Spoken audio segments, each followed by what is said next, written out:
All right, this is for the VHS Applied English course. This is the hit and run Dropbox assignment. So Frank's feelings in the beginning of the story were quite horrifying to read about.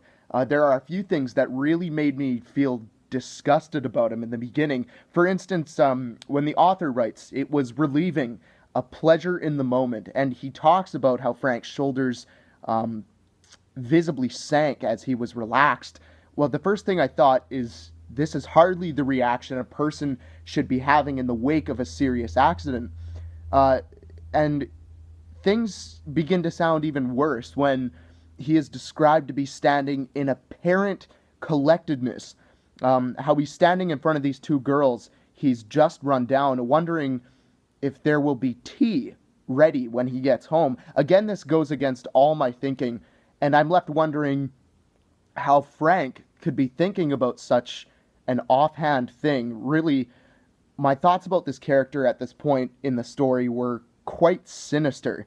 Also, in the second paragraph, Frank seems to be doing some self-convincing. It's as though he's trying to find a reason to get away from the accident, and then he's almost saved by the bell, I guess, so to speak. When a concerned person runs over and begins calling 911, Frank took that as his cue to leave.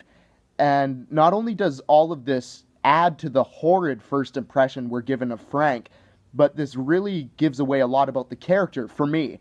It kind of foreshadowed his wife's reaction, where we realize this isn't the first time Frank has shrugged off responsibility, as it says in the text there.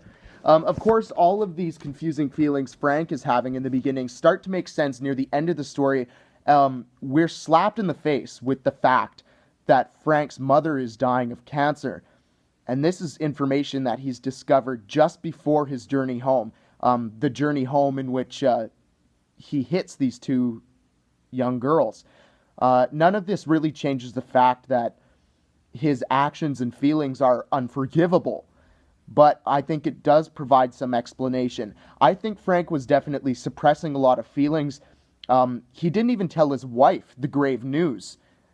Frank definitely seems like the suffer in silence type of guy. I think we all know how bottling our feelings can put us in some sketchy situations and make us do erratic or, well, in this case, in this story, sometimes terrible things.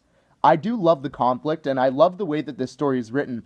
The author seems to almost play a game of tennis with our feelings. Definitely something I could take away from the story is the tactic that the author uses to describe character. Where I come out and simply describe my characters directly, Mo Ostler gives us a sense of character through Frank's actions and his feelings. I think this is a much more intelligent way of writing, and I think this could really improve and add to my own short story.